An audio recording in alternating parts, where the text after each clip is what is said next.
Pues muy buenas tardes a todas y a todos.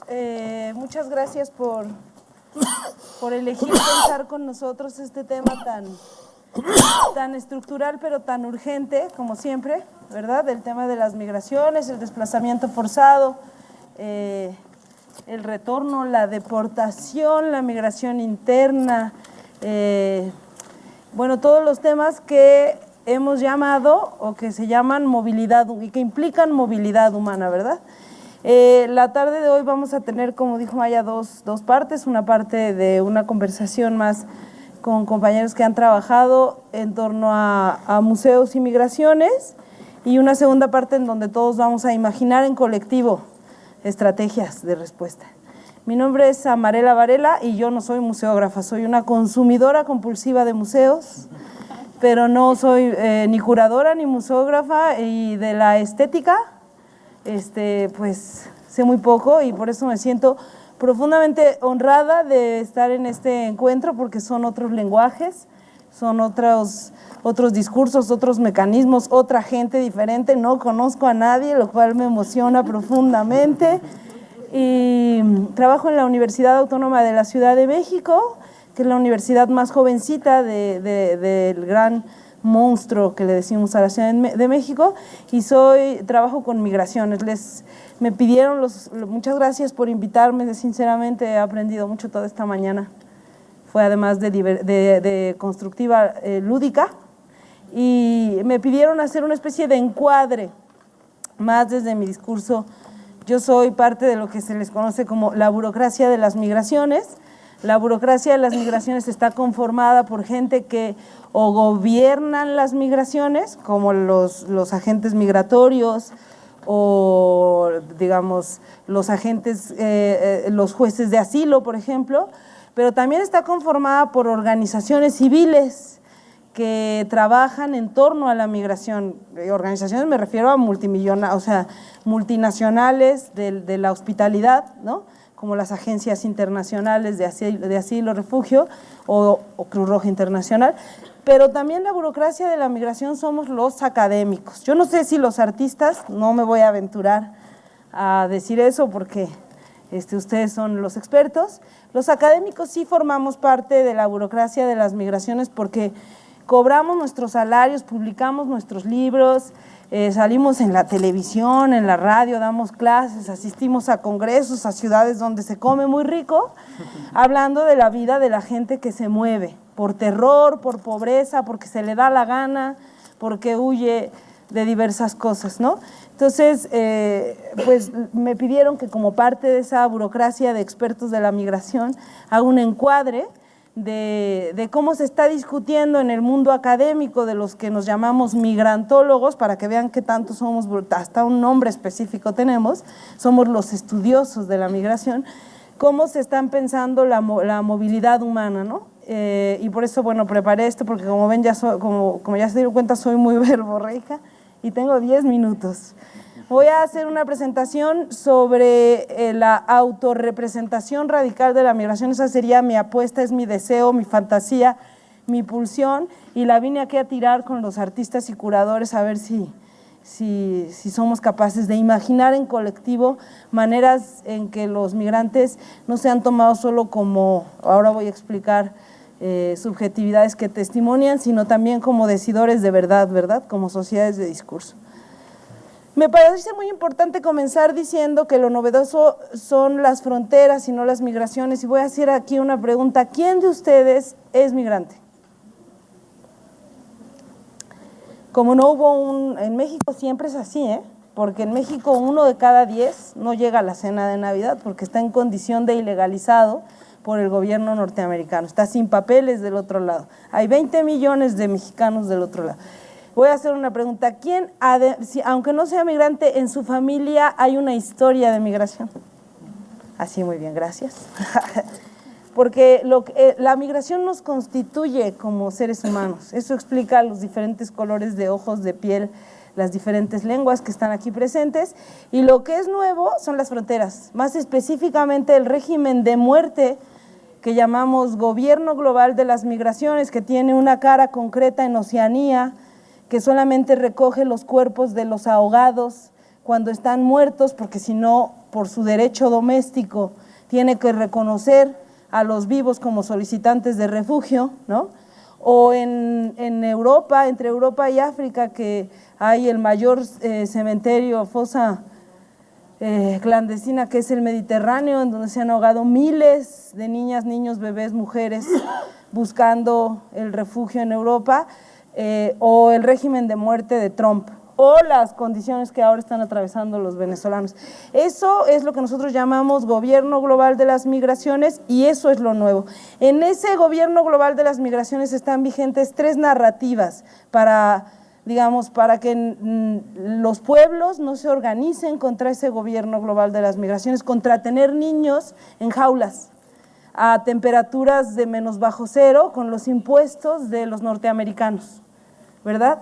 Y son considerar a los migrantes como víctimas, que ustedes saben que la condición de víctima resta agencia, ¿no? Una víctima no solamente como víctimas, ¿no? Y en ese sentido hay una pornorepresentación, una pornonecropolítica, hay un goce gore en los mass media en torno a ver quién es capaz de leer o de producir un relato más doloroso, más grotesco sobre las experiencias de naufragio, de asfixia, de, digamos, de muerte en el desierto de los migrantes como víctimas, ¿no? Y ahí los mass media tienen un trabajo muy intensivo, ¿verdad? Y cuando hablas con periodistas te dicen que es muy difícil venderle a las redacciones historias en clave de agencia política. Hay también una representación de los migrantes como delincuentes, porque nos saltamos las leyes que nos extranjerizan y nos pasamos las vallas fronterizas en Ceuta y Melilla, o el muro fronterizo hecho de chatarra militar en Estados Unidos, o el muro entre México y Guatemala. Dentro de la industria de la migración también hay una corriente que crece y crece y crece, porque las crisis se engordan y se engordan y se engordan, que tiene que ver con considerar a los migrantes como clientes de mi hospitalidad, ¿verdad? Porque hay toda una industria que trabaja en torno a eso.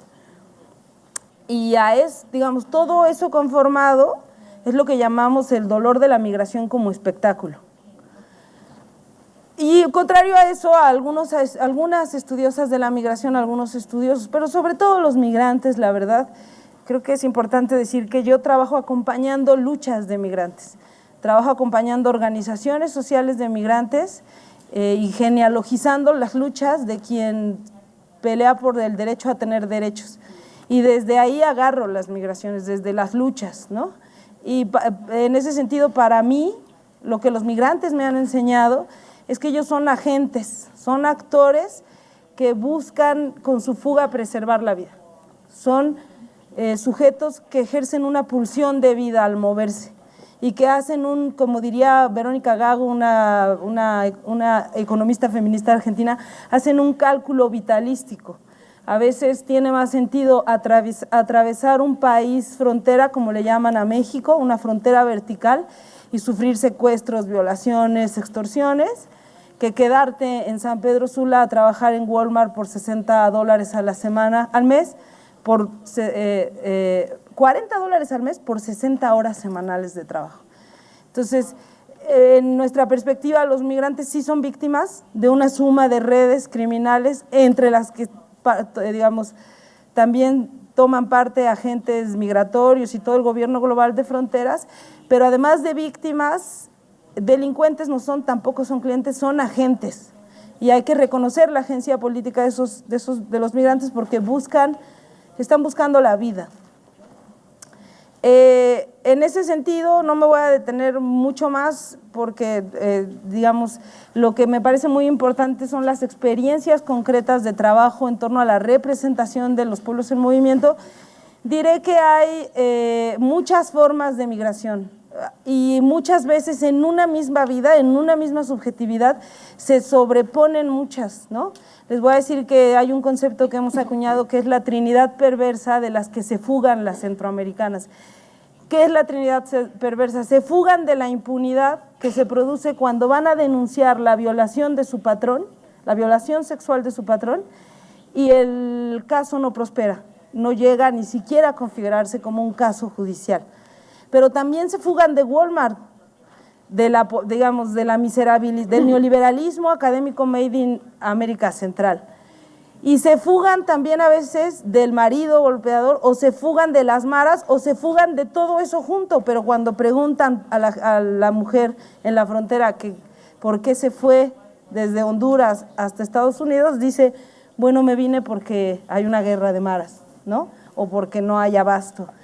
Es difícil que los migrantes y las migrantes en la condición de tránsito consigan articular lo que llamamos la creíble, o un relato con una gramática comprensible que les otorgue el asilo, la condición de asilados. Pero también me parece importante decir que no solo hay gente que va hacia el norte, hay mucha gente que ya se la llevaron al norte o ya se había ido al norte, ya tiene una familia de estatus legal mixto y la deportan. Hay un régimen de deportabilidad, dice un criminólogo que se llama Nicolás de Génova, que básicamente consiste en este gobierno global de las migraciones en deportar al proveedor o la proveedora. Por eso en México hay 3 millones, de los 5 millones de deportados de la era Obama y Trump, 3 millones de los deportados son hombres y mujeres en edad activa que eran las jefas y los jefes de familia de unidades familiares de origen, de estatus legal mixto. Traducción, deportan a la mamá que provee, a la mamá soltera que provee en California y dejan a los hijos allá, o deportan al varón que provee a la familia que vive de las remesas acá, porque hay una biopolítica que quiere destruir a las comunidades que migran y está diseñada legalmente pero también económicamente. Entonces hay deportación, también hay retorno, y lo que me parece muy importante, que creo que es lo que va a trabajar Luis, es que muchas veces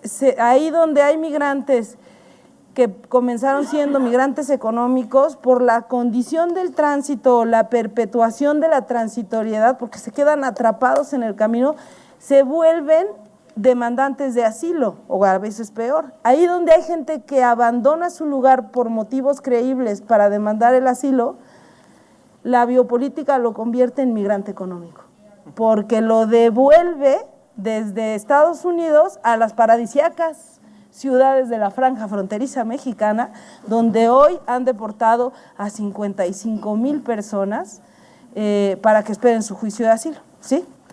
Y si se lo rechazan, las familias acuden a Coyotes para atravesar la frontera de la muerte en calidad de migrantes económicos. También me parece muy importante decir que producto de las caravanas y el éxodo centroamericano que acompañamos el año pasado, muchas organizaciones, burócratas de la migración, también gente solidaria y pueblos, yo creo que es una certeza que mi abuelito era bracero, por ejemplo, era un varón proveedor que se fue a Estados Unidos para hacer trabajo temporal y volvía.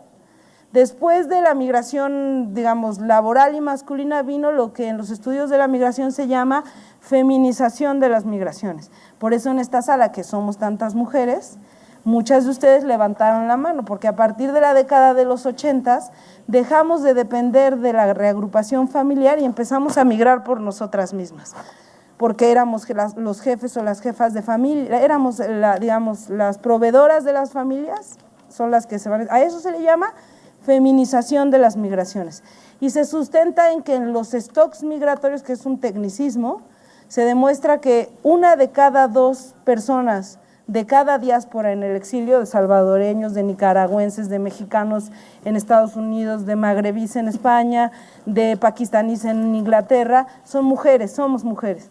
A eso se le llamó la feminización de las migraciones.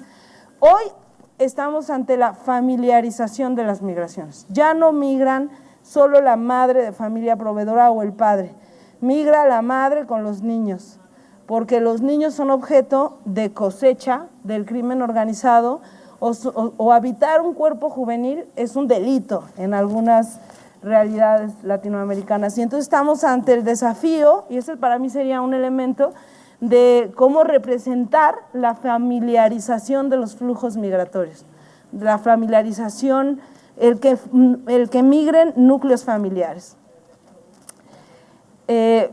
Para ponerlo en imágenes, que es con lo que ustedes trabajan, ¿verdad? Está el éxodo de los venezolanos hacia toda América Latina y Europa, predominantemente España, y el éxodo que vimos, las caravanas de centroamericanos a Estados Unidos. ¿Cómo los podemos interpretar? Desde nuestra perspectiva son rebeliones a esta idea de que son víctimas, son clientes o son delincuentes, pero hay otro, creo que es muy importante decirles que así como ustedes se quieren tanto como gremio, pues nosotros también nos queremos mucho y tenemos diferentes posiciones, ¿no? La mía es que la migración es una especie de rebelión contra la muerte, moverte del lugar asignado al que tú decides, ¿no?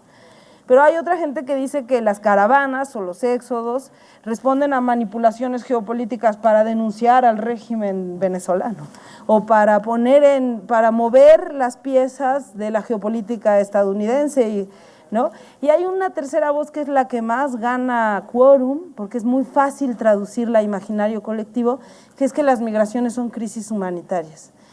No son crisis humanitarias las migraciones. Las migraciones son un síntoma del neoliberalismo. Por ejemplo, hoy que hay un golpe de Estado en Bolivia, eso va a reconfigurar la región y va a reconfigurar los flujos migratorios, porque la gente va a intentar salir del terror.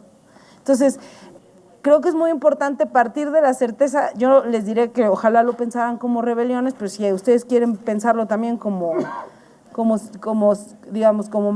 manipulaciones geopolíticas, pero lo que está claro es que no es una crisis humanitaria, es una realidad estructural y tiene que ver con el neoliberalismo. Yo creo, esta es una imagen, por ejemplo, de los venezolanos, es otra caravana menos más mediatizada, ¿no? Yo creo que la migración como síntoma del neoliberalismo desordena, como le están haciendo ahora los chilenos, pero desde otro lugar, desde las revueltas, desordena la gramática del neoliberalismo, pero también creo que estas formas de caravanas desordenan la gramática de nosotras, las burocracias de las migraciones. No sé si les está pasando en sus salas, ¿no? Pero desde mi perspectiva, las actuales formas de caminar en masa a plena luz del día desordenó tres cosas y con esto termino. Desordenó la industria del terror, porque ustedes calculen que cada familia, que son por lo menos 3 personas, o imaginen un sujeto, tiene que pagar entre 7 y 12 mil dólares para llegar a entregarse desde San Pedro Sula a la frontera con Estados Unidos a un pollero. Ahora, las caravanas que hemos visto, las venezolanas no me sé sus números, pero las de centroamericanos conformaban núcleos de 12 mil personas caminando juntos. Si además de artistas en esta sala hay algún matemático, que seguro lo hay porque hay museos de ciencias, calculen 7 mil dólares por 20 y tantos mil personas. Desordenaron la industria del terror porque al caminar en masa y juntas, que es lo que las feministas hablan de que las caravanas son un ejercicio de autocuidado colectivo, le robaron a la industria del terror trata, secuestro, pollerismo, ¿no? Pero también desorganizaron o desordenaron a los que narramos las migraciones porque estamos acostumbrados a tratarlos en calidad de clientes, de delincuentes o de víctimas, y desorganizaron el gobierno global de las migraciones. Nosotros todavía seguimos, nosotros los académicos, nosotras todavía seguimos discutiendo el giro gramatical, pero bueno, los 55,000 devueltos del gobierno de Trump, los solicitantes de asilo a las paradisíacas franjas fronterizas ya están siendo objeto de una trama de delincuencia reorganizada que se los está tragando, y el gobierno global de las migraciones ya se organizó, ya se reorganizó, e incluso Trump ha propuesto poner caimanes en el río Bravo, ¿no? Lo hizo, lo quería hacer. O sea, se ha incrementado la violencia. La respuesta a la insurgencia migrante ha sido una contrainsurgencia que yo creo que se cristaliza en la imagen de los niños y las niñas muriéndose de frío en jaulas en el siglo XXI, ¿no? En ese sentido, y de veras, por eso no es retórica, yo me siento muy emocionada de estar en este espacio, de que ustedes como museógrafos se estén preguntando cómo representar las vidas en movimiento y para qué, y sobre todo me da muchísima emoción compartir en esta mesa de expertos en diferentes cosas, experiencias de cómo hacer, ¿no? Entonces, pues muchas gracias.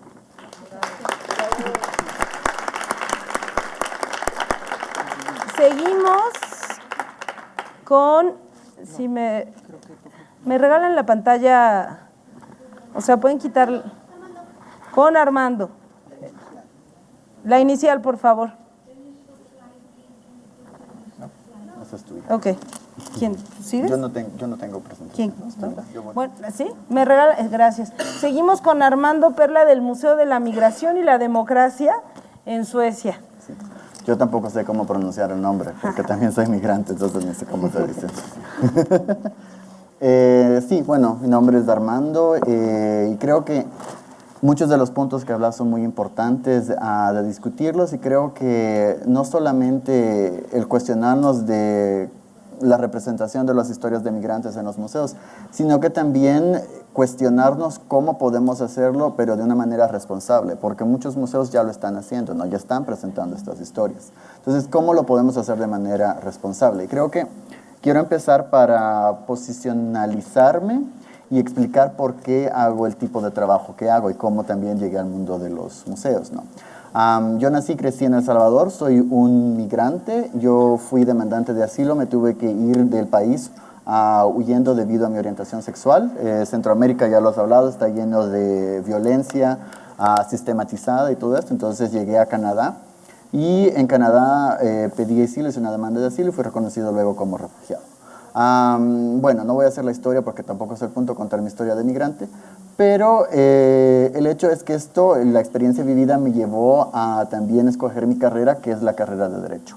Entonces yo estudié y me formé como abogado y me especialicé en derechos humanos. Entonces, antes de llegar al mundo de los museos, trabajé 10 años en el mundo del derecho internacional. Entonces, terminando la Facultad de Leyes, trabajé con niños explotados sexualmente y traficados en Centroamérica, en Guatemala y Costa Rica. Y luego también trabajé en Washington, D.C. con trabajadores migrantes de la República Dominicana en Haití y con migrantes también indocumentados en Estados Unidos. Y luego de eso, bueno, fui a hacer una maestría de Derechos Humanos en Suecia, también trabajé con migrantes en esos tiempos y logré viajar un poco alrededor del mundo enseñando derechos humanos. Entonces, en esa época, Canadá decide abrir un museo de derechos humanos y así es como yo salto al mundo de los museos, porque querían traer curadores que no fueran formados en el mundo de los museos, sino que tuvieran experiencia de derechos humanos.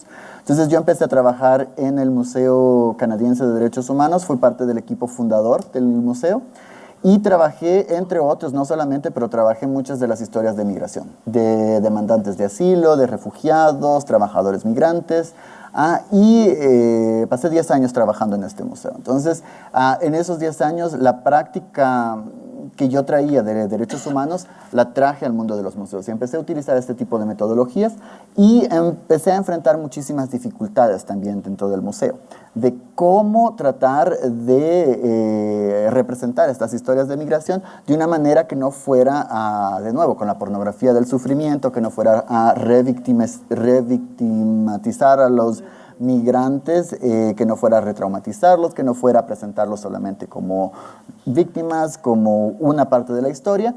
Y luego de 10 años de trabajar con, como dije, muchísimos de estos retos y de viajar también un poco por el mundo y visitando museos diferentes y también tratando de hablar y de discutir y aprender juntos cómo hacer este trabajo, finalmente, bueno, sentí que ya había un tope en este museo, que ya no se podía seguir trabajando, especialmente porque el museo no tenía personas con experiencia vivida de migración o de racialización, que era lo que hacía muy difícil este trabajo. Y entonces hay una oferta de Suecia que también empieza a formar un museo nacional de migración y democracia. Entonces, de esta manera, yo llego a Suecia para empezar a ayudar a crear este nuevo museo. Este nuevo museo, la dinámica es que tiene que ser, bueno, porque es un museo de democracia, no puede ser democrático solamente en el título, sino que tiene que ser democrático desde su formación, desde sus inicios, ¿no? Entonces, iniciamos con consultas públicas. Esto el Museo Canadiense también lo hizo, pero iniciamos con consultas públicas alrededor de Suecia, preguntando a las personas que viven en Suecia, no digo los suecos porque son también personas no suecas que viven en Suecia, si querían un museo de este tipo, y si querían un museo, si debería ser un museo, si debería ser otro tipo de institución, y si querían un museo de este tipo. ¿Por qué? dónde y cómo. Entonces, muchísimas de las cosas que oímos de las gentes que nos daban las consultas era, bueno, si queremos que haya un museo de este tipo, principalmente porque nosotros como migrantes, nosotros hablamos con 600 individuos en la primera ronda de consultas y con 165 organizaciones que agrupaban obviamente muchísimos más individuos. Nos enfocamos también bastante al tipo de tema y de grupos de organizaciones con los que nosotros queríamos trabajar, pero eran abiertas a todo el público, entonces la gente podía venir.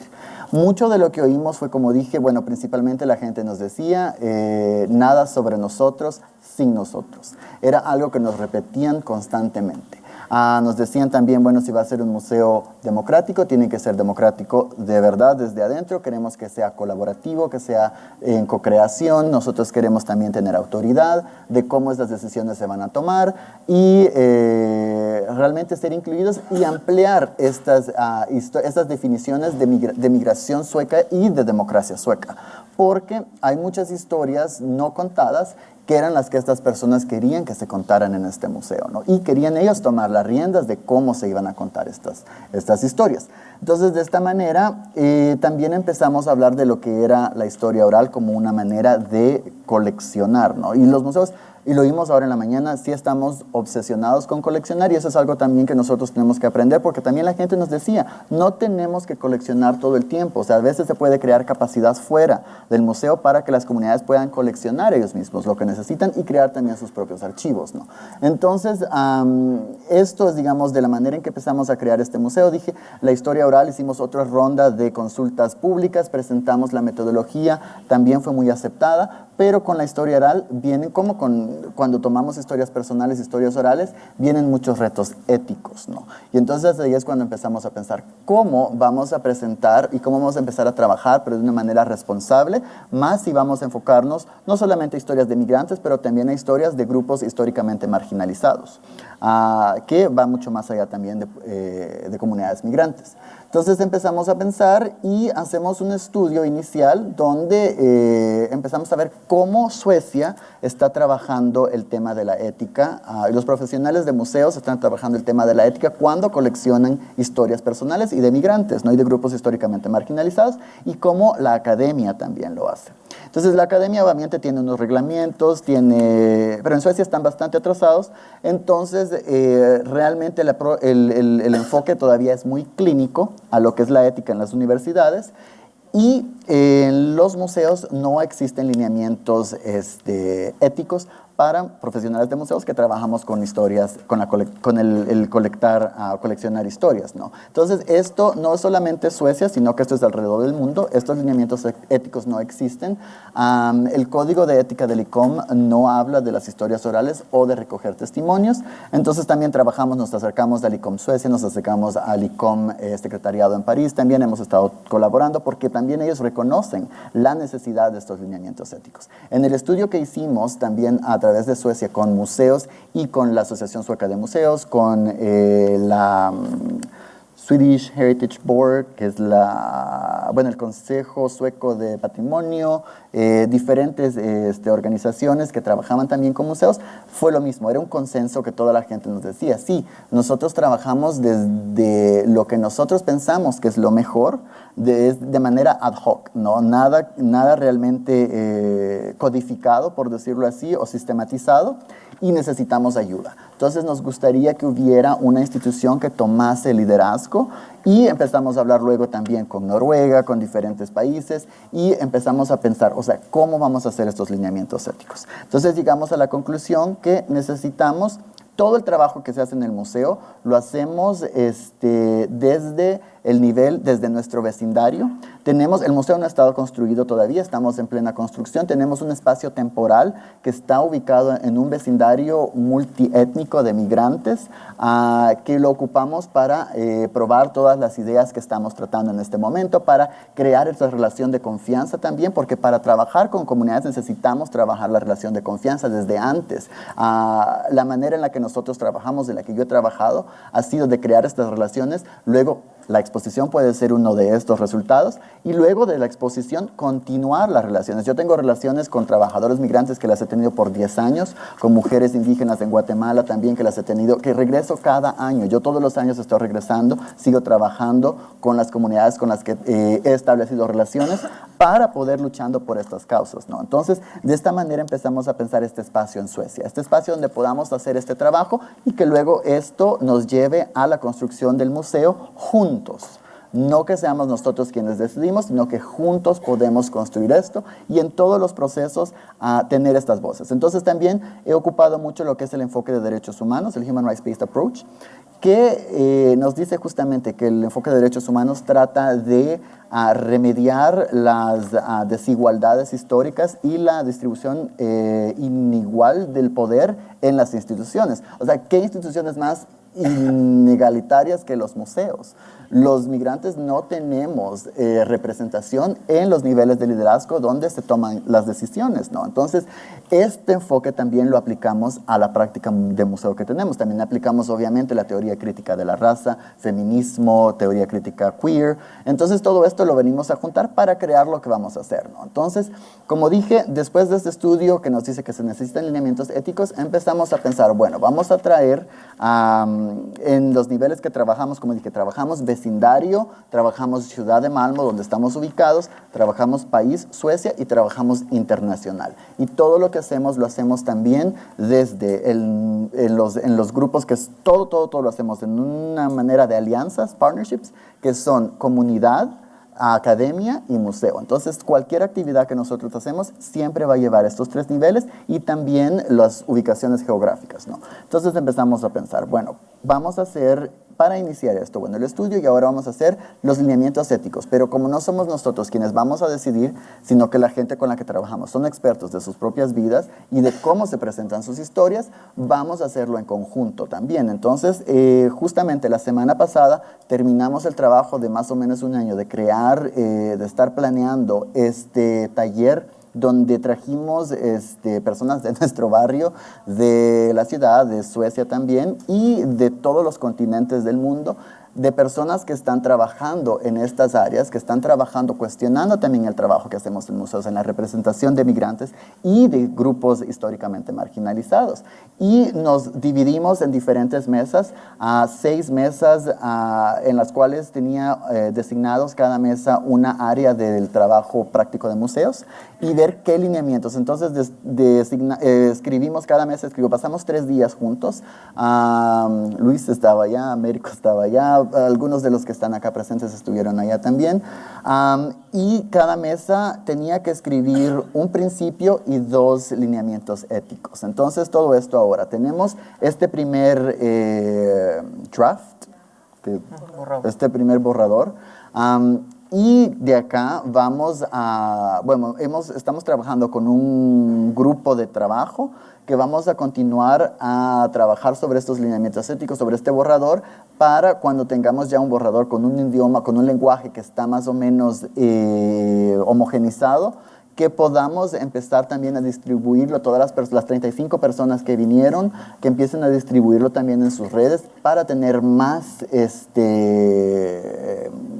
feedback también, ¿no? Para tener más retroalimentación de lo que está pasando.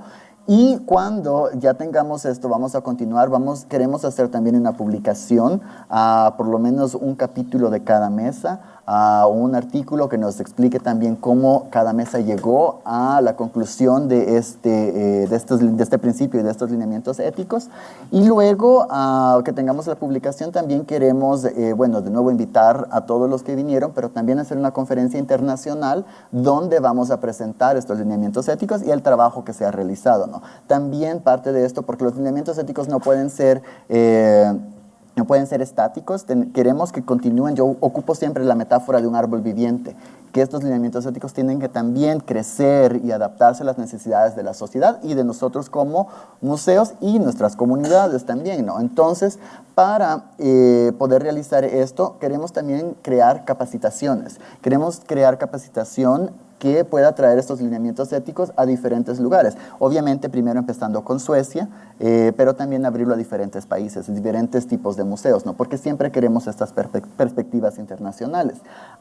Y el objetivo realmente es poder trabajar responsablemente en la representación de estas historias y, como dije, abrir espacios desde quienes están empleados en los museos para que juntos, con personas que tienen experiencias vividas y personas que no tienen experiencias vividas de migración o de marginalización o de racialización, podamos crear estas exposiciones. El punto no es excluir a nadie, el punto no es, porque esto siempre causa un poco como a la gente, dicen, entonces no puedo, si no tengo experiencia vivida, entonces no puedo hablar o no puedo decir esto. No es el punto, sino el punto es trabajar juntos, hacerlo juntos y hacer espacios, porque ahorita lo que pasa en los museos es que tenemos un marco de referencia que domina la mayoría del trabajo que se hace en los museos. Entonces, lo que queremos hacer es incluir otros marcos de referencia que puedan darle la riqueza de las historias, ¿no? Que no se presente al migrante solamente como víctima. Nosotros como migrantes no queremos ser solamente victimizados. Tenemos muchísimas más capas de la riqueza de nuestras historias. Entonces, queremos que esas historias puedan ser así. No solo migrantes, sino que, como digo, todos los grupos con los que trabajamos. Y en este momento es en donde estamos. Gracias.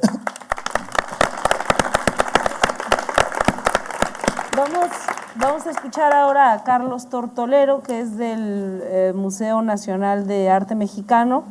¿En qué ciudad está? Chicago. En Chicago. Adelante. Ustedes ahorita van a tener el gran placer de oírme hablar español, porque yo hablo español más horrible en el mundo, ¿ok? Fácil. Ok. Entiendo que los museos son instituciones conservadoras. Los museos históricamente han jugado a lo seguro. Conservan sus colecciones, presentan exposiciones, ofrecen programas educativos.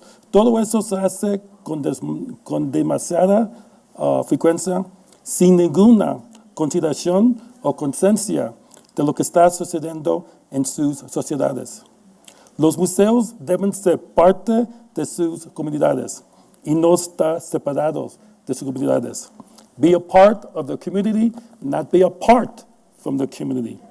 Los inmigrantes son la columna vertebral de la economía de los Estados Unidos. Si cada inmigrante se fuera de los Estados Unidos, la economía de Estados Unidos se hundiría en una depresión severa. A lo largo de la historia de los Estados Unidos, los inmigrantes de diferentes países han venido a los Estados Unidos y lo han convertido en un país mejor y más fuerte. Nos encontramos en una sociedad extremadamente enferma en los Estados Unidos. Cuando un gobierno pone a los niños inmigrantes en jaulas, los derechos civiles y los derechos humanos de toda la nación están básicamente bajo ataque. Con demasiada frecuencia, los museos se excusan de los eventos que suceden en nuestra sociedad y dicen que no pueden involucrarse en eventos políticos. En los Estados Unidos no tenemos una batalla política entre demócratas y los republicanos. Tenemos una batalla entre democracia y fascismo. Los museos no pueden abogar por la libertad de expresión para los artes y luego dar la espada a lo que les está sucediendo a los inmigrantes. Esto es hipocresía a más alto nivel. Tengo en cuenta que no estoy abogando porque los museos van a estar en cargo de una revolución. Lo que sí estoy defendiendo es que hay algunos problemas en los que los museos no pueden realizar sus actividades normales y simplemente sentarse en sus manos. El silencio sobre muchos temas importantes se convierte en aceptar lo que sucede a tu alrededor cuando uno no habla. Recuerdo una conferencia de la Alianza de Museos, AAM, que es un patrocinador de esto, en los 90, a a la que asistí, en la que 3 profesionales de museos empezaron a atacarme por no actuar como un museo normal. Yo les respondí diciendo gracias. No quiero ser como ustedes. Sé que me están criticando por no actuar como un museo normal, pero mi objetivo a crear un museo era tener un modelo muy, muy diferente. Quería tener un museo que haga excelentes exposiciones, que tenga una excelente colección, pero que sea muy, muy diferente. Este ataque verbal era porque mi museo tuvo un evento ese año en que más de 200 mujeres mayores de 50 años de la comunidad, casi todas eran de la área de nuestro museo, y ninguna se había hecho una mamografía. Vinieron al museo para aprender sobre el cáncer de los senos y aprender a buscar cambios en sus senos y buscar asistencia. Pénsenlo, ser atacado por tratar de salvar la vida de las personas. ¿Qué absurdo es eso? Los museos tienen auditorios que en muchas ocasiones no se están usando bien. La gran mayoría de los museos reciben fondos de los gobiernos. ¿Por qué no pueden tener eventos en sus museos, incluso si no están relacionados con los artes, en los que la comunidad puede tener acceso a su auditorio? En otra conferencia fui atacado porque me dijeron que mi museo tenía una agenda. Y yo dije que todos los museos sí tienen agenda. La diferencia es que yo admito que tenemos una agenda. Cuando la gran mayoría de los museos de arte de Estados Unidos tienen artistas europeos y blancos en su mejor espacio de exposición, ¿no es eso una agenda? Seguro que es una agenda. Por supuesto que la inmigración se ha convertido en un tema muy política y social que ha resultado en una serie de políticas y acciones horribles contra los inmigrantes en muchos países de Europa y los Estados Unidos.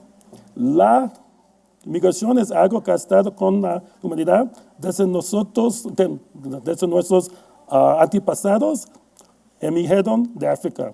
Es una respuesta humana natural, a veces moverse para sobrevivir. De niño yo migré a los Estados Unidos, a Chicago, desde Guadalajara, México. Creo que cada vez que una persona deja a su país natal para ir a otro país es un acto muy, muy valiente. Para trasladarse a tiempo, a una gran distancia, a un país donde en la mayoría de los casos no habla el idioma, a un lugar donde saben que en la mayoría de los casos no serán tratados bien y serán discriminados, y sin embargo seguían adelante. Es para mí un acto muy, muy valiente. Honestamente, yo no sé si yo tendría la poder entre yo mismo para hacer este viaje si yo estuviera en la misma situación que estaban mi mamá y papá. Estados Unidos, que obviamente es un país de inmigrantes, tiene una larga historia de políticas contra la inmigración para diferentes grupos culturales. Pero ¿qué papel debían asumir los museos en estos tiempos que están tan malos? Si les dejé a ustedes sentados en esta sala hace varios años que muy pronto los sentimientos anti-inmigrantes de los Estados Unidos crecía hasta el punto de que un candidato para la presidencia de Estados Unidos llamaría a los mexicanos criminales, violadores, asesinos, y ese candidato que ganaba la elección me habían dicho que yo estoy loco. Si luego decía que los niños inmigrantes serían puestos en jaulas, todos habían dicho que estoy muy, muy, muy loco.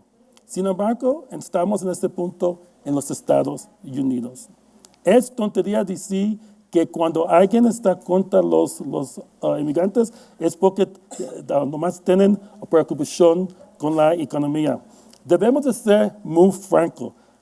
La razón que mucha gente está contra los inmigrantes es racismo, Uno no puede hablar de inmigrantes sin hablar de racismo. Yo estoy muy enojado que yo ofrecí a hacer una presentación en esta conferencia con algunas, dos o tres otras personas sobre el tema de racismo y museos y no la aceptaron. Esto es para mí una gran vergüenza de esta conferencia. Mi museo tiene una historia muy larga en apoyar a los inmigrantes en exposiciones y en diferentes tipos de actividades. Muchos de los grupos activistas sobre la causa de los inmigrantes han usado el espacio del museo para sus eventos. Hemos tenido muchos eventos para los Dreamers, que son los inmigrantes sin papeles que vinieron a Estados Unidos de jóvenes y que están en la escuela. En 2004, el museo apoyó con fondos la película Un Día Sin Mexicanos, que la película apoya mucho a los inmigrantes. En 2008, mi museo creó una exposición titulada A Declaration of Immigration, que se inauguró el 4 de julio, el Día de Independencia de los Estados Unidos. La exposición incluyó artistas de los grupos de todo el mundo que habían emigrado a los Estados Unidos. La exposición muy claramente mostraba a nosotros fuerte apoyo a los inmigrantes. Hace 3 meses, el gobernador de nuestro estado firmó en el museo quizás la ley más fuerte en los Estados Unidos apoyando a los derechos de inmigrantes que son niños. Y escogieron al museo para firmar esta nueva ley porque sabían del apoyo que tenemos para los inmigrantes. Museos pueden ser activos en la lucha de derechos humanos o pueden callar su boca y cerrar sus ojos. Y este silencio es que hacen la mayoría de los museos. Este silencio, francamente, es dar apoyo a los ataques civiles y humanos que están pasando en los Estados Unidos.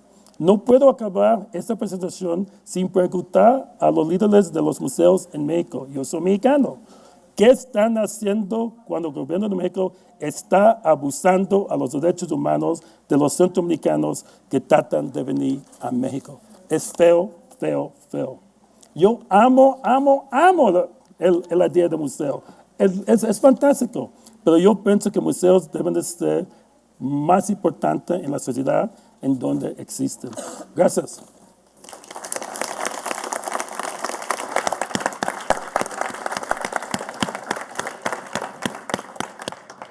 Muchísimas gracias. Vamos a seguir con Luis Manjarres y su presentación desde Colombia. Bueno, buenas tardes a todos y a todas. Yo soy Luis Manjarres y quiero empezar con 2 concesiones este diálogo. El primero es pues contarles que yo, si bien trabajo en varios museos, voy a hablarles un poco del activismo curatorial y de la museología militante, que son 2 términos que he venido trabajando en pro de lo importante no son las instituciones. Las instituciones son importantes, pero lo que tenemos o lo que genera el reimaginado y lo que genera este espacio es que nos formemos en un compromiso para hacer que esas instituciones hagan lo que tengan que hacer, ¿no? Para hacer que aprovechar la plataforma institucional, para con la plataforma institucional lograr transformar o lograr ser el refugio que tantos migrantes están buscando. También quiero hablarles un poco de mi identidad profesional, que yo le llamo, y es hablarles desde muy pequeño fui voluntario de Cruz Roja Colombiana, desplazado en el 94 de La Guajira a Villavicencio, es decir, he tenido 2 desplazamientos forzados con mi familia, lo cual me hace que mi vida también esté en movimiento.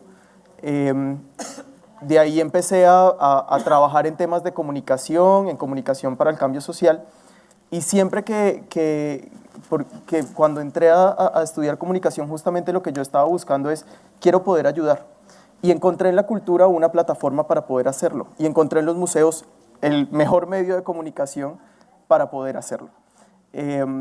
Entonces, pues quería partir como de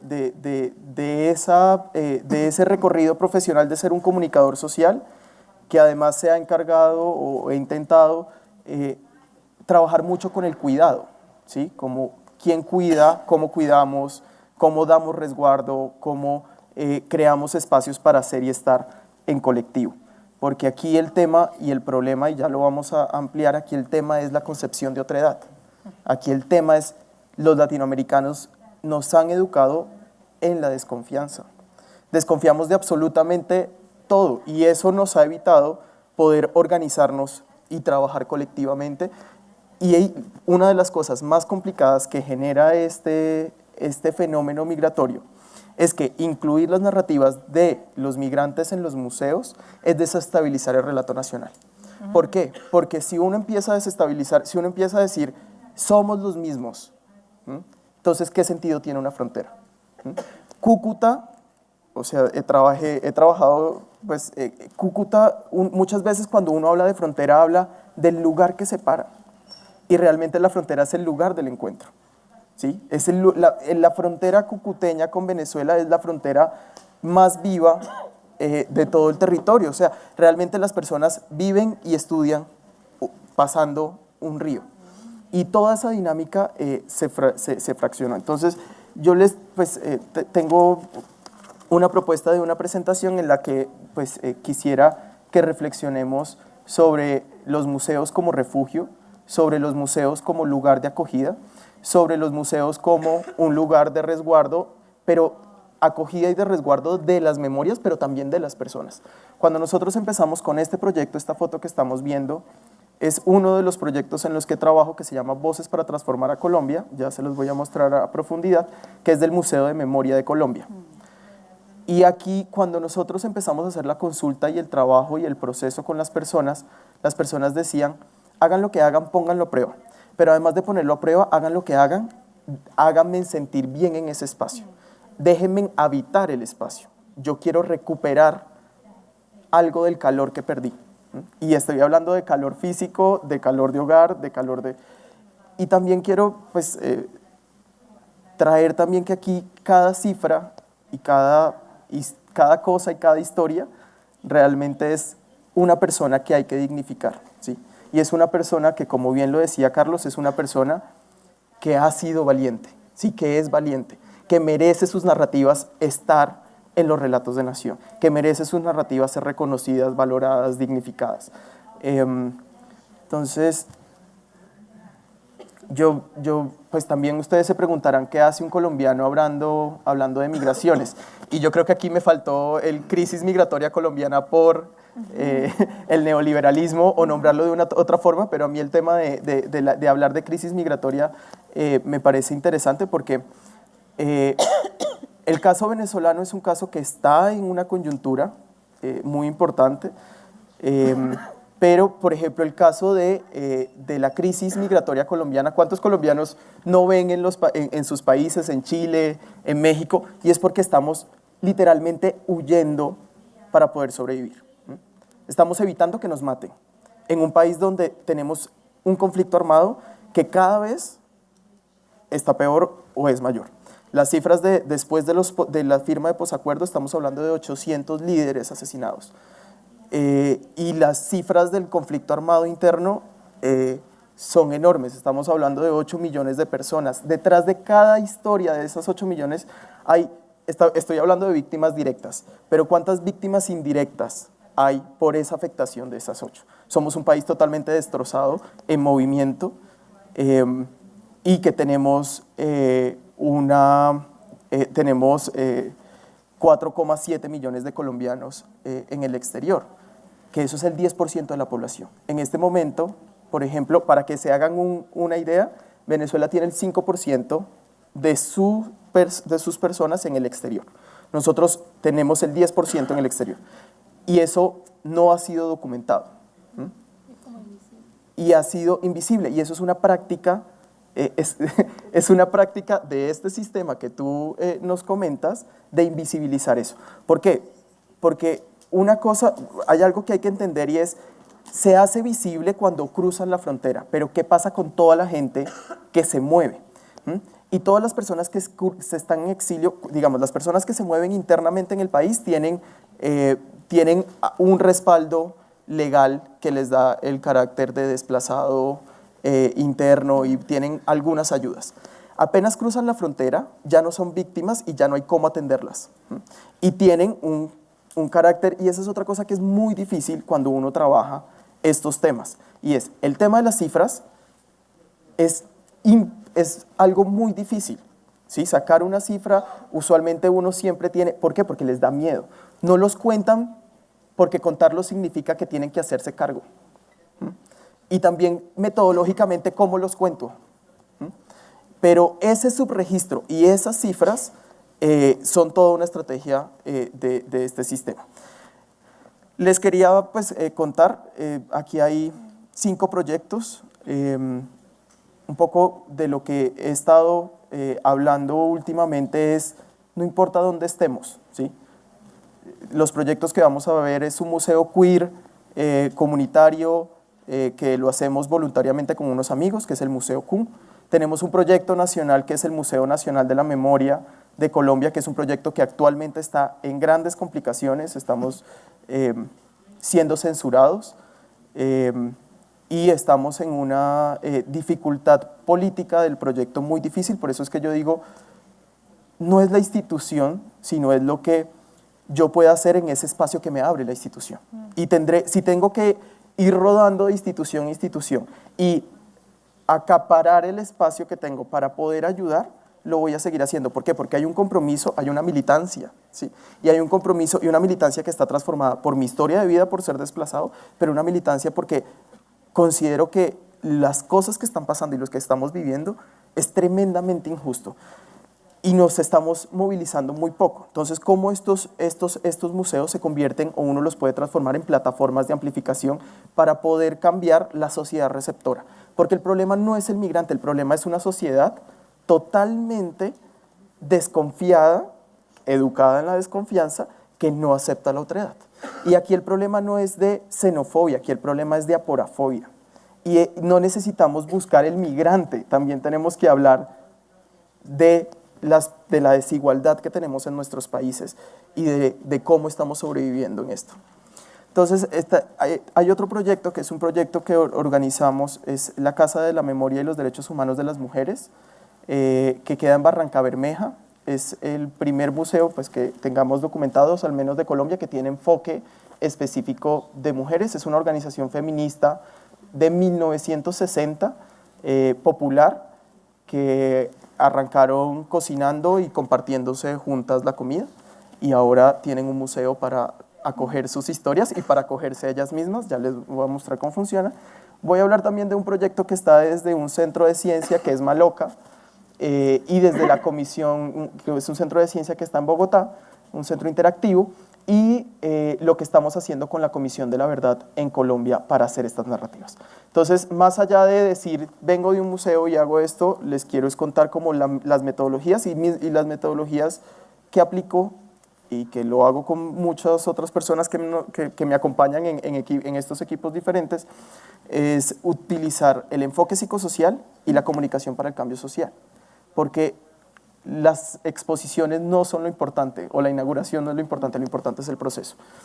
Este es el primer proyecto. Nosotros, Museo Q es un museo que no tiene sede, y lo que hicimos fue hacer un proyecto web para dar cuenta y documentar los movimientos que tienen las personas en tránsito de género.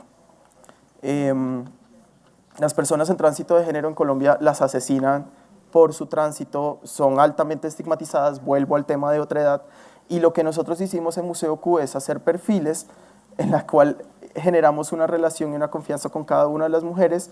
Muchas de ellas, aún con miedo, prefieren la ilustración para poder mostrar, y empezamos a mostrar esa vida en movimiento junto con ellas, porque además ellas estaban necesitando esta plataforma de amplificación de su historia, porque este relato no ha sido documentado y no ha sido recogido. Este es el proyecto de la Casa de la Memoria y los Derechos Humanos de las Mujeres que les conté. Es en Barrancabermeja, la Organización Femenina Popular.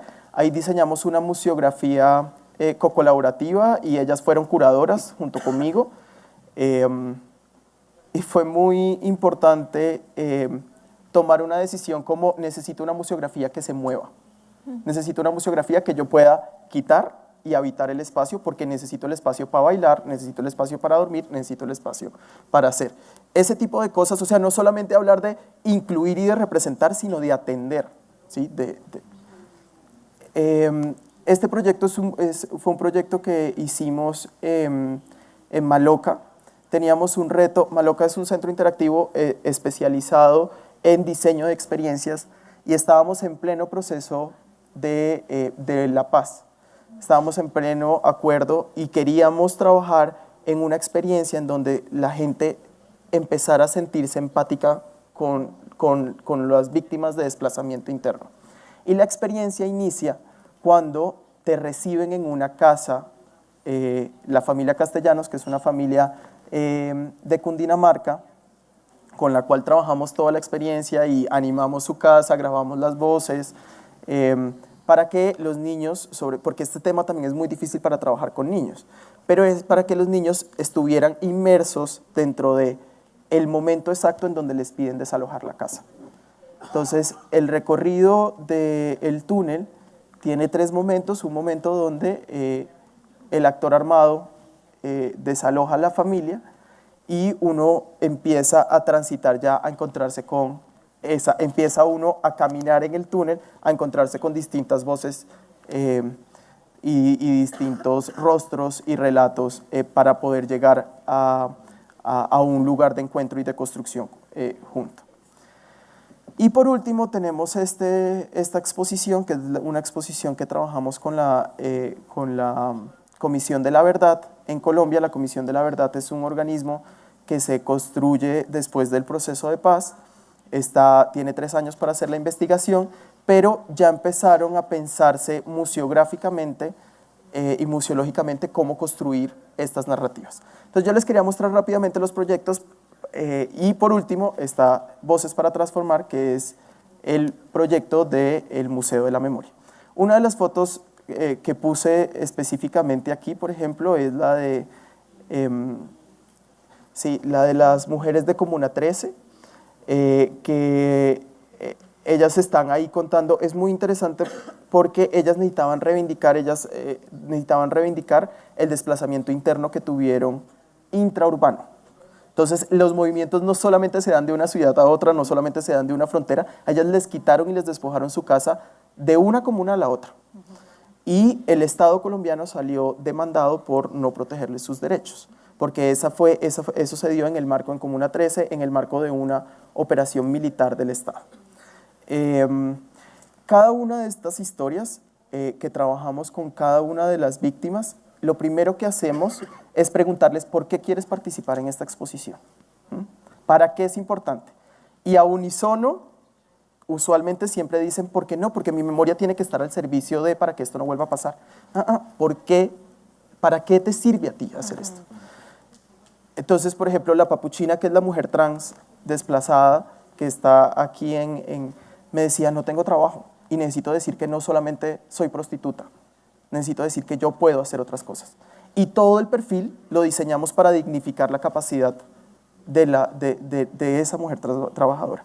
Y hay algo importante de estos procesos, por ejemplo, este proceso específico, fueron 3 años de consulta, que esa es otra cosa que a veces la institucionalidad no permite, y es, si uno va a trabajar con migrantes en museos, que los proyectos sean de larga duración, no que sea, hice la inauguración y perdí el contacto y ya no existe la red de afecto. Y lo que nosotros hicimos es, por ejemplo, trabajamos con 68 perfiles, al final se exhibieron 14, pero cada perfil recibía atención psicosocial en las reuniones que hacíamos con el café, con la forma de construir, ven y entonces qué necesitan, y eso no necesariamente, y estoy hablando de cuidado, y el cuidado no necesariamente es este cuidado feminizado, sino que a veces el cuidado tiene que tener un tema también de rudeza, ¿sí? Cuando tú saturas, hay también un tema de, bueno, ¿por qué estás contando esto? Cuéntanos, ¿qué podemos hacer? Y demás. Entonces, un poco, era para presentarles los proyectos. Yo creo que podemos, a los que estén interesados, profundizarles, pero les quiero pues dejar algunas reflexiones que he venido haciendo sobre el activismo curatorial. Y es esto, que cada exposición es un manifiesto. y es hacer pública una declaración de un propósito. ¿Por qué estoy haciendo esto? No solamente lo hago porque es el tema que tengo que trabajar en este momento, porque es mediático, porque de pronto me van a llegar más visitantes, sino que hay que hacerlo porque es el deber, ¿sí? Es el deber, es lo que nosotros tenemos que hacer. Entonces, el tema de invitarlos y dejar la reflexión de que sean activistas es una de las reflexiones. Y aquí hay dos conceptos que han sido muy importantes para estos proyectos. Uno es propiciar lugar de encuentro, cómo las exposiciones pueden ser un lugar de encuentro sobre todo para la sociedad receptora, para poder hacer que la sociedad receptora se comprometa. El museo solo no lo va a poder hacer, lo que tiene que hacer el museo es convocar a los vecinos, convocar a la gente y empezar a ayudar a poder acercar, que es un poco, en cada uno de estos procesos es lo que se ha venido dando. Ya. El hogar también es otro concepto importante, un poco, también lo digo por mi experiencia personal y he encontrado en los museos esa casa que también perdí cuando fui desplazado y hay que sentirse en lugar en los museos y darles y restituir ese hogar perdido. Los museos son espacios públicos y son el lugar de ellos. Entonces voy a curar la migración, pues un poco para curar la migración desde la curaduría, ¿qué es lo que hago? Hay que ser honesto, generar confianzas, crear redes de afectos, trabajar con compromiso y compasión, no dejar que ningún interés institucional se sobreponga sobre las necesidades de las personas. Las personas son más allá de su hecho victimizante o de su historia de migración y muchas veces hay un dilema ético muy importante en este tema y es que a veces es, si tu historia no es lo suficientemente dolorosa, como que no, entonces todas las historias deben estar y ahí tenemos un reto enorme. Entregar el poder y el control, perderle miedo a la crítica porque es muy fácil hacer daño también y hay que escuchar mucho. Dejar el ego y las autorías y compartir y generar tolerancia a la frustración. Es decir, la exposición no es algo que les dé alimento a los migrantes o que les solucionen temas de sus necesidades básicas importantes. Pueden llegar a ser incluso un lujo. En los aprendizajes de curar la migración, ser consciente de que la exposición es un proceso, que la exposición es un medio, no un fin. Lo expositivo no es lo importante. Las denuncias que no hace la exposición y los silencios, que es un poco algo que va a trabajar Rubiales, y aceptar que la exposición es coyuntural y circunstancial y que debe de estar centrado en la voz de los migrantes. Ya, perdón. Tranquilo. Es que falta Ricardo. Yo te voy a decir que es lo más potente que he escuchado. Les agradezco mucho a Perdón, todos. yo siempre me pasé con... Vamos a terminar con Ricardo Rubiales de la ciudad de Culiacán, donde, digamos, en México también hay 500,000 de desplazados que nadie quiere ver. Okay. Y Ricardo Rubiales va a hablar desde una ciudad. Bueno, pues hola, soy Ricardo, vengo del Centro de Ciencias de Sinaloa y para venir en esta ocasión, fíjense que entré a Google y puse Culiacán.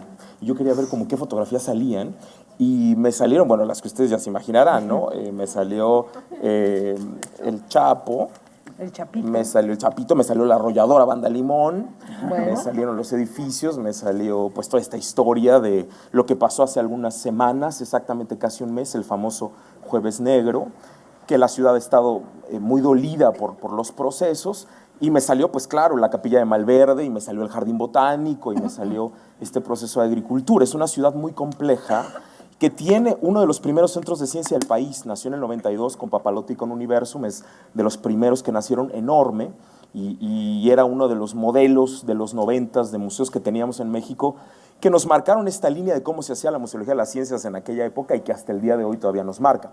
Porque los centros de ciencia y museos tenemos 50 años, les quiero contar que no somos jóvenes, parecemos, pero en realidad ya tenemos medio siglo, y que en este tiempo nuestras exhibiciones, que ustedes reconocen ahora de los años 60, pues nos han acompañado desde entonces hasta hoy. Entonces, yo creo que una exhibición de medio siglo ya tiene que renovarse un poco, me parece.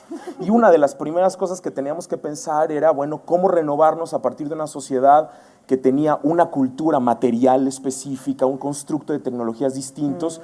Y si te llamas un centro de ciencia y tecnología, bueno, cómo esta tecnología moldea la sociedad, cómo la transforma, cómo esta sociedad se transforma con las tecnologías que crea y con los artefactos, pero cómo estos artefactos de nostalgia ya no existen. Lo que quiero subrayar un poco es, no podemos tener un modelo de los 90s con objetos que ya no existen. Ninguno de ustedes tienen en su casa ninguna de estas cosas, pero nosotros tenemos las mismas exhibiciones de 1972. Entonces me parecía un poco raro, un poco como cuestionarnos esta cultura material y desde dónde veníamos y qué hacíamos.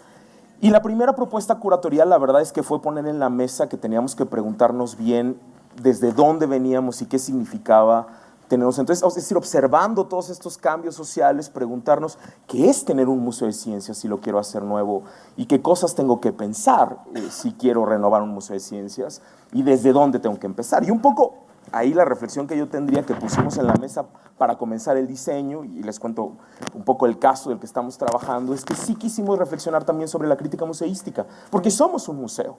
Y queríamos pensar cómo desde la Mesa de Santiago a finales de los años 70, pasando por la nueva museología de los 80s, la definición del 99, el proyecto de la museología social liderada por Brasil, y ahora los temas de la nueva definición de museos, que es el gran pleito de Tokio de hace algunos meses, nos invitaba a repensar también en un diagnóstico de museos de algunos textos que hicieron una reflexión de cómo nos ha ido en estos 30 años en los museos en América Latina, en los centros de ciencia, y descubrimos algunas cosas en México a partir de esta investigación, que tenemos un problema de género y orientaciones científicas hoy en México, que nos parece importante decir, que tenemos un problema de desinterés, que puede ser un problema o no, pero nos queremos quedar con ese problema y pensar que hay 3 mexicanos que verdaderamente no les importan los centros de ciencia ni van a ir nunca, que hay una relación muy rara entre la percepción que yo tengo de la ciencia y la idea de lo escolar, siempre lo relaciono con entender, con que alguien me enseñe, con un examen, y que no entiendo que la ciencia y la tecnología tienen que ver con mi vida diaria. Esta es la encuesta nacional de la UNAM y de CONACYT del 2017, y nos mostraba un poco cómo los mexicanos tenían una separación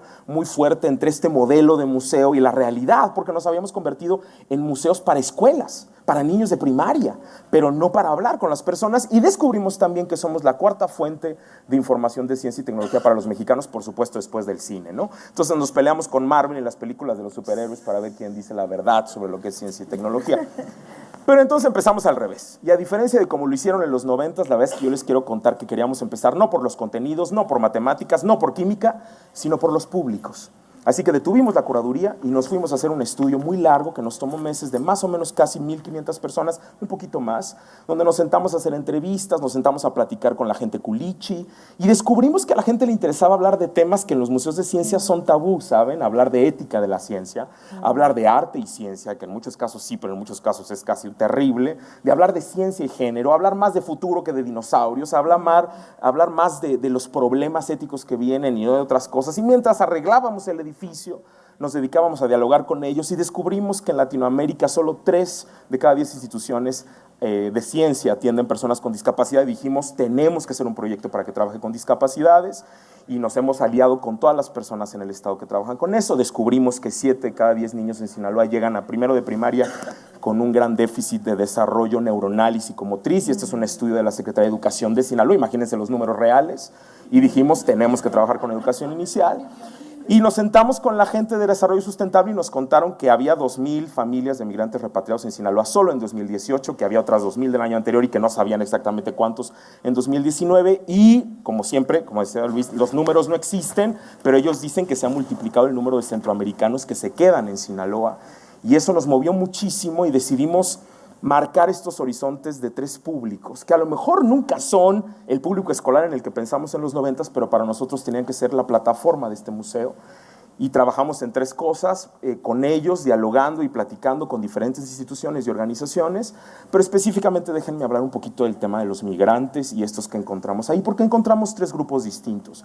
Encontramos primero a estas familias de repatriadas que la Secretaría de Desarrollo Sustentable nos contactó, y que incluso había un programa federal que les daban dinero. No sé si ustedes saben eso, si tú eres repatriado te doy dinero, a ver qué haces con eso, y que ha sido muy complicado. Hablamos con ellos, encontramos a la Casa del Migrante en Culiacán y hablamos con un grupo de migrantes centroamericanos que están teniendo tiempos de estadía más largas de lo que antes era, y nos sentamos a platicar con ellos sobre la idea de un museo. Y bueno, nacionales como yo, porque evidentemente no soy culichi, ya notaron que no tengo el acento para nada, pero también he tenido mis desencuentros con la cultura de Culiacán, que sí es un poco extraña a recibir gente de fuera, y eso nos hizo repensar cómo le hacíamos. Entonces, en estos diálogos y en estas entrevistas, como un proyecto curatorial un poco, y estoy de acuerdo, de resistencia, donde no queríamos hablar del tema de la ciencia, encontramos 4 ideas que les quería traer. Uno es que en los diálogos salió que ellos creían que el museo tenía que ser primero un espacio de encuentro y convivencia, y nos parecía que esa era la red. No se trata de enseñar nada, sino hacer así. La segunda cosa es que no queríamos que fueran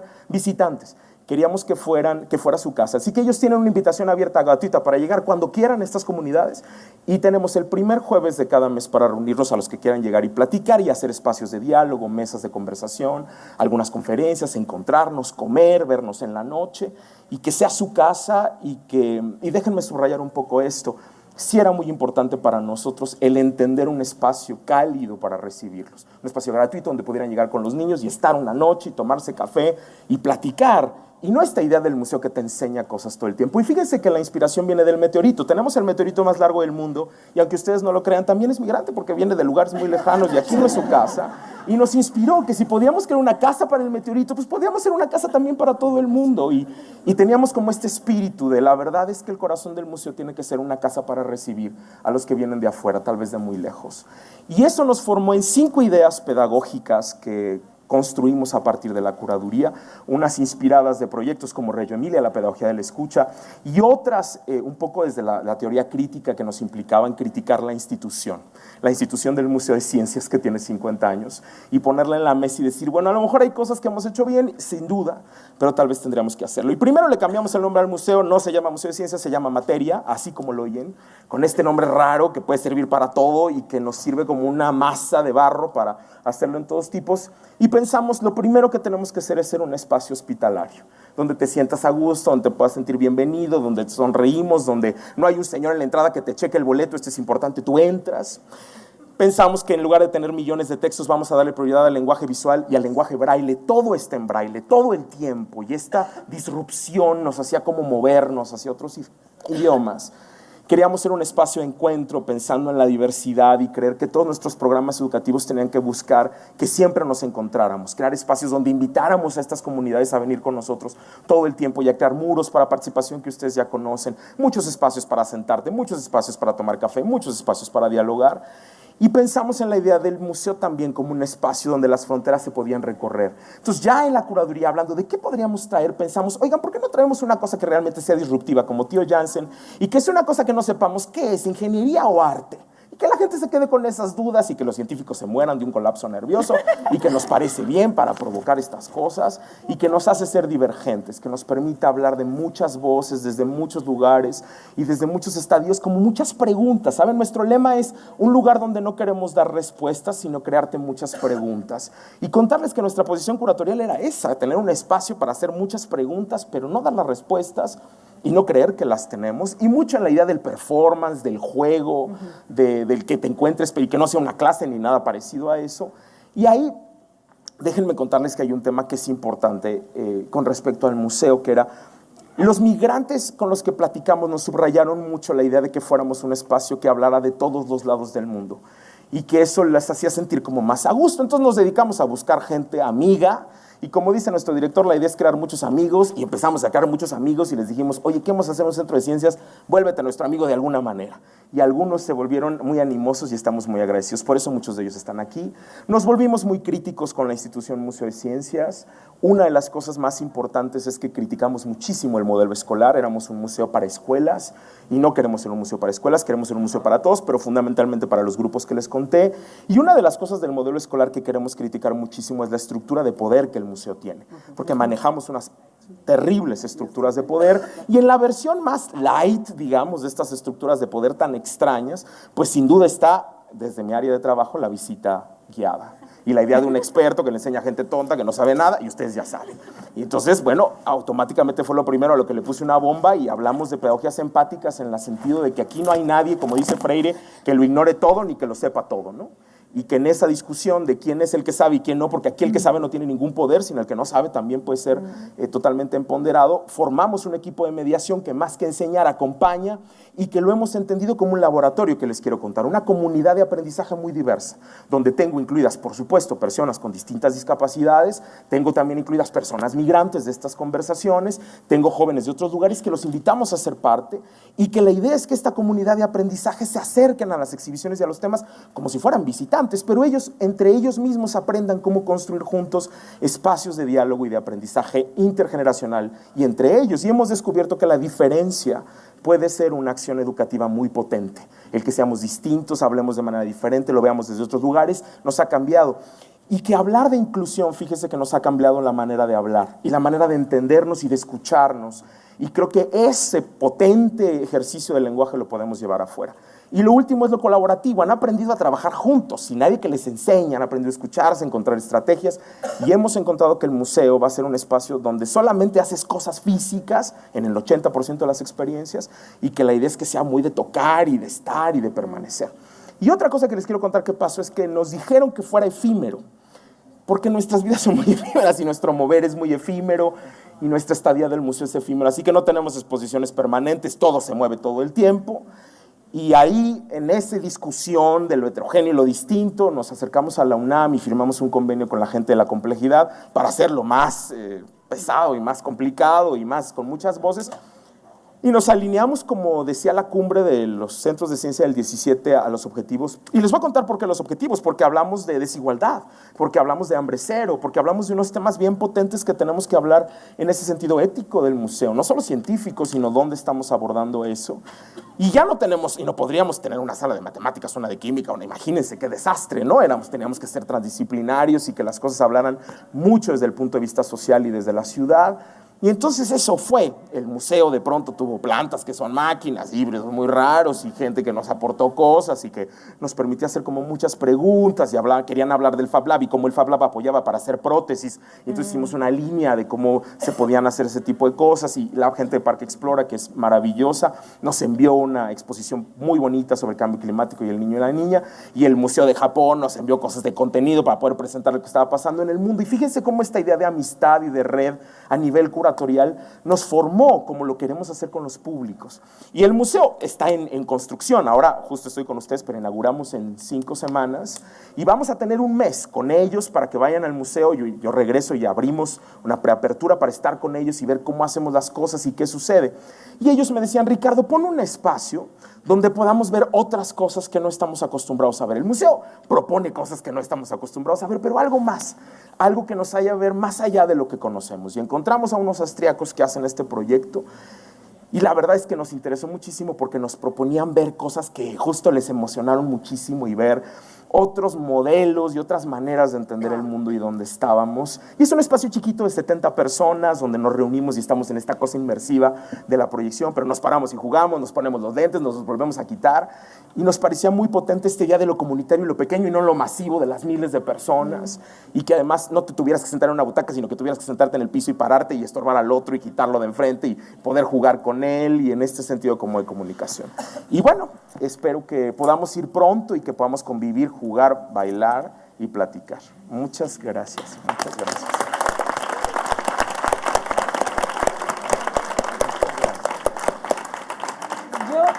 Yo quiero decirles que ahora viene un momento en el que primero vamos a levantarnos, vamos a ir al baño, vamos a tomar café, vamos a fumar, vamos a conversar, todo en 5 minutos, porque a las 4:30 vamos a volver al lado B, que ahora nos van a explicar las compañeras, pero yo quiero cerrar esta primera ronda diciendo que les agradezco profundamente este espacio de diálogo, porque cada vez que me relaciono con el arte, mis clases de teoría crítica se van a la miércoles, ¿no?